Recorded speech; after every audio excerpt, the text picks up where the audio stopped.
Chers amis, bonjour. On va parler justement de la Ségoula de Shavuot. Le Zohar, dans la Parashat Emor, il nous dit la chose suivante.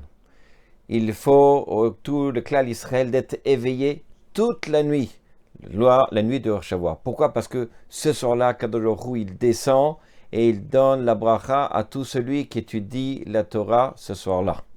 Et il lui donne combien de brachot? 70 brachot. Quand est-ce qu'il est né, David Ameler? À Chag HaShavuot. Et quand est-ce qu'il est niftar?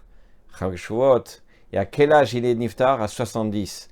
Et combien il reçoit de brachot celui qui étudie ce soir-là? 70 brachot. C'est pas stam. 70 représente la perfection. Combien le Sanhedrin avait été? 70. Combien d'amoudim, de pieds avait le Beth Amikdash? 70. La 70, c'est combien aussi dans Gematria? C'est le Sod, le secret de la Torah. C'est aussi le Yain. Alors encore une fois, c'est pas n'importe quel bracha, c'est pas le bracha d'un je sais pas quoi, d'un baba, c'est la bracha d'Akadosh Baruch Hu. Donc évidemment, toute l'année, on attend avec impatience d'avoir des brachot. Et là, ce soir-là, Akadosh Baruch Hu vient nous demander. Le Harizal, il vient et il nous dévoile la chose. Que tout celui qui vient et étudie toute la nuit et il ne dort pas un seul instant, le Harizal nous dit la chose extraordinaire. Il nous dit la chose suivante. Il faut bien se mettre ça dans la tête. Le Harizal, c'est pas tout le temps qu'il dit ça. Je promets à tout celui qui va étudier toute la nuit que cette année-là, il ne mourra pas. Et il n'aura aucun dommage, aucun problème. Et ça, c'est quelque chose d'extraordinaire. Mais même si, Chazé Shalom, il y a des xérotes, il y a des choses qui ne sont pas bien, des décrets qui ne sont pas bien, sachez qu'à ce moment-là, toute la vie de cette personne-là, elle dépend de cette nuit-là, de cette étude-là.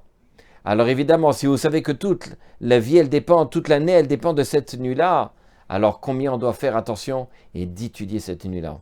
Donc, encore une fois, cette nuit-là, elle représente le mazal, elle représente la vie.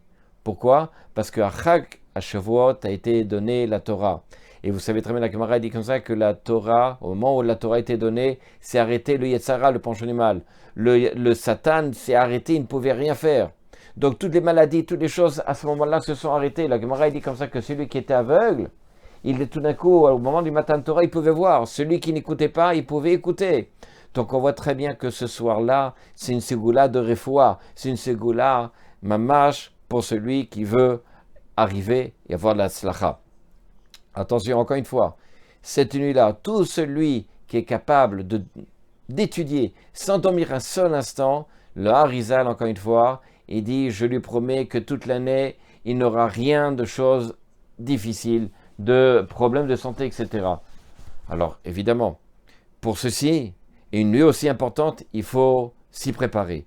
Trouver un endroit dans lequel on va étudier avec beaucoup d'itlaavout, beaucoup de joie.